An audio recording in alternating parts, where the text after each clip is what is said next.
brėžinys skirtas. Bet galima, aišku, užnešti parko ribas ant to plano brėžinį ir pamatytume. Ir čia būtų tokia patekta į parką. Ne, bet tai gali būti taip, kad jisai metras nuo parko ribos. Taip. Tai irgi, čia va teisingai iškėlė. Tas ir yra. Tos fizinės apsaugos zonos turėtų būti numatytos. Vizualinė apsaugos, kultūros paveldimo įstatyme yra numatyta. Aš tik tais tiek, mes, kadangi antikorupcinė komisija yra gavusi Belčiutelių ir mes ten pasiėmėm biški daugiau, plačiau nagrinėti ir dabar, aišku, jau gal koks panašiai mėnesis esam užklausimus visą padarę iš visom žinybom, kurios ten derina, ar turėjo dar taip susiekusios. Aš galvočiau, kad kitoj gal ne, bet dar kitoj savaitėj mes mėginsim daryti pirmus nuklausimus, kaip tenai pasiseks.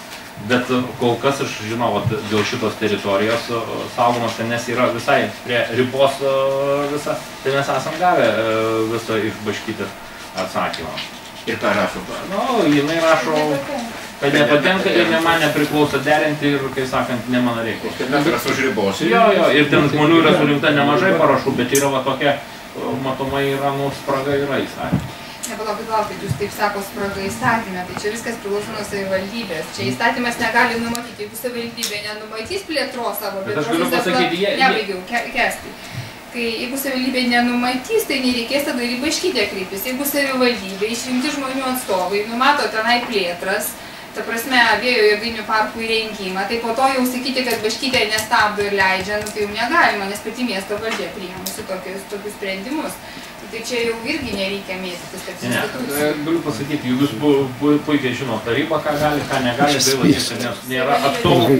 Tai aš galiu pasakyti labai aiškiai, yra įstatymas ir jie negali. Jeigu ne, įkreipsis į teismą, teismas patvirtins ir visą kitą. Jeigu savivaldybė nenumatys plėtros, įstatymas neliepia brėžti šito apskritimo trambyno. Savivaldybė nusimatė. Atsiprašau, dabar taip įsiterpsim vietoj gyvenantis šalia su. Tai ką dabar iš tikrųjų reikėtų daryti, kad tam parke teritorijų aukštainėliuose, tuose apskritimuose nevirstų parkai iš tikrųjų. Nes čia yra didelis jų kiekis. 150 tam toj zonai, kur matom. Kurie? Tuose apskritimai. Tiesiog apskritimai. Galiu pasakyti, nu, aš nemanau, kad 150 jų absoliučiai fiziškai pastatyti. O kad čia yra į tas teritorijas, tai bendrajam plane numatyta, aišku, visą laiką reikėjo prieš tai turėjo būti žmonės, jau bendras planas turėjo būti nepasitvirtinti. Bet aš kiek žinau, labai aiškiai dabartiniu metu jau yra gana apibrėžta, kad regionuose parkuose negali būti, tai reiškia nebus, nu viskas, čia šito vietoje viskas. Tas visada buvo apibrėžta, kad negali būti parkus, draustinėse parkuose. Nu tai čia jūs matote, o koks čia jūs turite kokį dokumentą?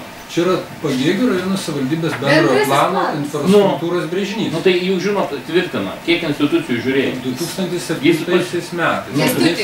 Jeigu savivaldybė neplanuos, nenumatys, o atsižvelgs į savo žmonių poreikius, o ne investuotojų, tai be abejonės ir kitos institucijos tikrai iniciatyvos nerodys. Bet jeigu savivaldybė sako, kad mes čia atstovaudami žmonių interesus, matome būtinybę, va tiek ir tiek parkų, vėjo jėgainių parkų pristeigti, tai kitos institucijos negali prieštarauti. Aš, pavyzdžiui, labai paprastai į šitą dalyką žiūriu. Aš kiek, ką statyti, sprendžia, yra visai kiti dalykai. Savivalda sprendžia. Ne savivalda, nu jūs vaikit, iš kur jūs dabar ištraukite? Kas sprendžia? Pasakykit, ponas Tomski, kas sprendžia? Aš, pavyzdžiui, aš nežinau, dėl ko tu dabar čia man priešai, aš kol kas Seimui atstovauju. O ne savivalda. Tai nesakykit, kad kažkokios institucijos rašoma savivalda nesprendžia. Matot, savivaldos įstatymas neveikia. Seniūnaičiai yra išrinkti. Irgi, visi, neveikia. Vietos savivaldos įstatymas nebūtinai buvo pakeistas ir teritorijų planavimas dabar jau yra ne apie valstybės kokia deleguota ar priskirta, bet savarankiškoji funkcija. Reiškia dabar. Taip, teritorijų planavimas. Bet jie daro ką nori. 20 metų. Funkcija ją vykdė visada, sakytum, savivaldybės. Tik tiek, kad prigimtis jos teisinė buvo kitokia. Ir tada ir teismo atitinkamai irgi klausimai kitokie. Jie visada buvo vis tiek planavimo organizatorius, visais laikais buvo savivaldybė. Ir iniciatyva visada išeina iš jos. Jeigu verslininkas kreipiasi savivaldybę su savo nežinau kokiais planais, kurie savivaldybė yra nepriimtini, savivaldybė visada turėjo tokias teisės. Sakyti, žinai, brangusis, keliauk į kitą savivaldybę, nes mes nenumatome tokios plėtros, nes jie yra planavimo organizatorius. Tai yra praktiškai ir inicijuoja, ir visą ratą pradeda planavimo ir užbaigia. Visas procesas yra savivaldai patikėtas.